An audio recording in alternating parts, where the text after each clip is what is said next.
उत्तर प्रदेश के मुरादाबाद से समाजवादी पार्टी के सांसद डॉक्टर एसटी हसन ने नई संसद बिल्डिंग प्रोजेक्ट पर ही सवाल खड़ा कर दिया है।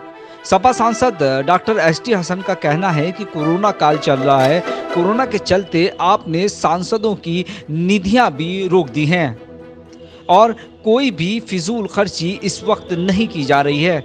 ठीक है, बिल्डिंग बननी चाहिए और ज़रूरत भी है, हम इसके खिलाफ नहीं हैं, लेकिन एक तरफ तो आपने सारे विकास के कामों को रुकवा दिया। सांसदों के जरिए जो भी होता था वो जनता के लिए बहुत ज़रूरी थे और दूसरी तरफ ये तकरीबन 1-2 हज़ार करोड़ का प्रोजेक्ट आपने लॉन्च कर दिया। इस वक्त कोरोना काल चल रहा है, सांसदों की निधियाँ भी रोक दी गई हैं और कोई भी फिजूल खर्ची इस वक्त नहीं की जा रही है। ठीक है, बिल्डिंग बननी चाहिए, ज़रूरत भी है, हम इसके ख़िलाफ़ नहीं हैं, लेकिन एक तरफ तो आपने सारे विकास के कामों को रुकवा दिया सांसदों के ज़रिए जो भी होता था, जो जनता के लिए बहुत ज़रूरी थे, और दूसरी तरफ ये तकरीबन 1-2 हज़ार करोड़ का प्रोजेक्ट आपने लॉन्च कर दिया। तो इसमें बहुत डिस्पैरिटी है। अगर सब हालात नॉर्मल हों, सांसदों को भी काम करने का मौका मिले, उनको अपनी जनता के लिए विकास कराने का मौका मिले, तो सांसद बनने में भी कोई हर्ज नहीं है। सांसद बननी चाहिए। ये पुरानी संसद हो गई है और इसमें कंजेशन ज़्यादा है।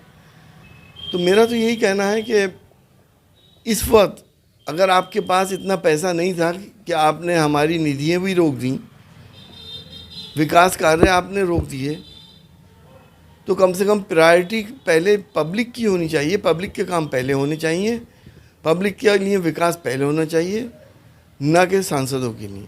मैं तो इस तरह से देखता हूँ कि हमारा कानून जो धर्मनिरपेक्ष कानून है और देश के अंदर हिंदू, मुस्लिम, सिख, ईसाई, बौद्ध, जैन सभी लोग रहा करते हैं। सबका इस देश पे बराबर का हक़ है। सब धर्म के मानने वालों का देश के ऊपर बराबर का हक़ है। कानून इस बात की इजाज़त नहीं देता कि आप धार्मिक रीति रिवाजों से सरकारी काम करें। इससे पहले ऐसा कभी नहीं हुआ करता था। अगर आपको करना ही है तो फिर सब धर्मों के लोगों के रीति रिवाज उसमें शामिल करें, वरना सिर्फ एक धर्म के रीति रिवाज से आप काम करेंगे तो दूसरे धर्म के लोग अपने आप को आइसोलेट हुए महसूस करेंगे, अलग हुए महसूस करेंगे।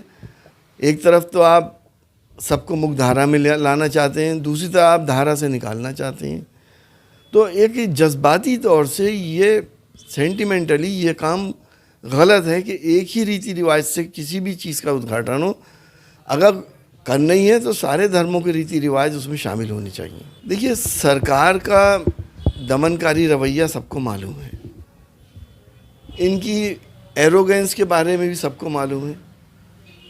इस देश के अंदर 70-75 साल में, इस 1.5 साल के अंदर इतने बड़े बड़े आंदोलन हुए जिस इससे पहले कभी नहीं हुए। रिकॉर्ड रहा है, चाहे सीएए का आंदोलन हो और चाहे किसान आंदोलन हो। किसान देश का अन्नदाता है और किसान को जिस तरह से लूटने की साजिश हो रही है, और ये तो ये समझते हैं कि शायद किसान से बेवकूफ़ है, पढ़ा लिखा नहीं है, हम जैसा समझाएंगे और समझ लेंगे। जैसे कि ये भोली भाली जनता को बेवकूफ़ बना के वोट हासिल करते हैं, ये किसान को भी वैसे ही समझ रहे हैं। किसान इनकी बातों में आने वाला नहीं है। उसको अपना मुस्तकबिल, अपना फ्यूचर, अपना भविष्य का पूरा ख्याल है और वो अपनी मांगों पे अड़ा हुआ है और जायज़ मांगे हैं उसकी जो वो मांग कर रहा है। हम लोगों ने, समाजवादी पार्टी ने, हमारे नेता अखिलेश यादव जी ने पार्लियामेंट के अंदर से लेके और सड़कों तक किसानों का साथ दिया और देते रहे।